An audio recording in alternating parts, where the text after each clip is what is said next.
చేనేత కార్మికులకు రాష్ట్ర ప్రభుత్వం అండగా ఉంటుందన్నారు మంత్రి పొన్నం ప్రభాకర్. హనుమకొండ జిల్లా భీమదేవరపల్లి మండలం ముల్కనూరులో జాతీయ చేనేత దినోత్సవం సందర్భంగా పద్మశాలిలతో కలిసి కేక్ కట్ చేశారు పొన్నం.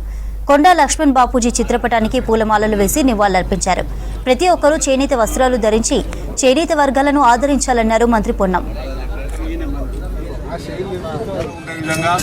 చేనేత వస్త్రాలను ధరించడం కావచ్చు, చేనేత బట్టలకు సంబంధించిన ఆదరించడం కావచ్చు చేయాలని సందర్భంగా కోరుకుంటూ నేతన్నలందరికీ కూడా ఈ యొక్క జాతీయ చేనేత దినోత్సవం సందర్భంగా శుభం జరగాలని, పెద్దలు ఆనాడు మన తెలంగాణ సాధనలో మొదటి దశ ఉద్యమంలోనే మంత్రి పదవి సైతం త్యాగం చేసినటువంటి ఆచార్య కొండా లక్ష్మణ్ బాపూజీ గారిని మనం ఆదర్శంగా తీసుకోవాలి. ఆనాడు ఏ విధంగా పోరాటం చేసిండో ఇయ్యాలను వృత్తి రక్షణ కావచ్చు, లేదా సమాజంలో మన యొక్క సమస్యల్ని పరిష్కరించుకోవడానికి ఐక్యంగా పద్మశాలి వర్గం అంతా కూడా ఐక్యంగా ప్రభుత్వం నుంచి ఈ యొక్క హక్కులను సాధించే దిశలో ఉండాలని ఆకాంక్షిస్తూ మరొకసారి అందరికీ జాతీయ చేనేత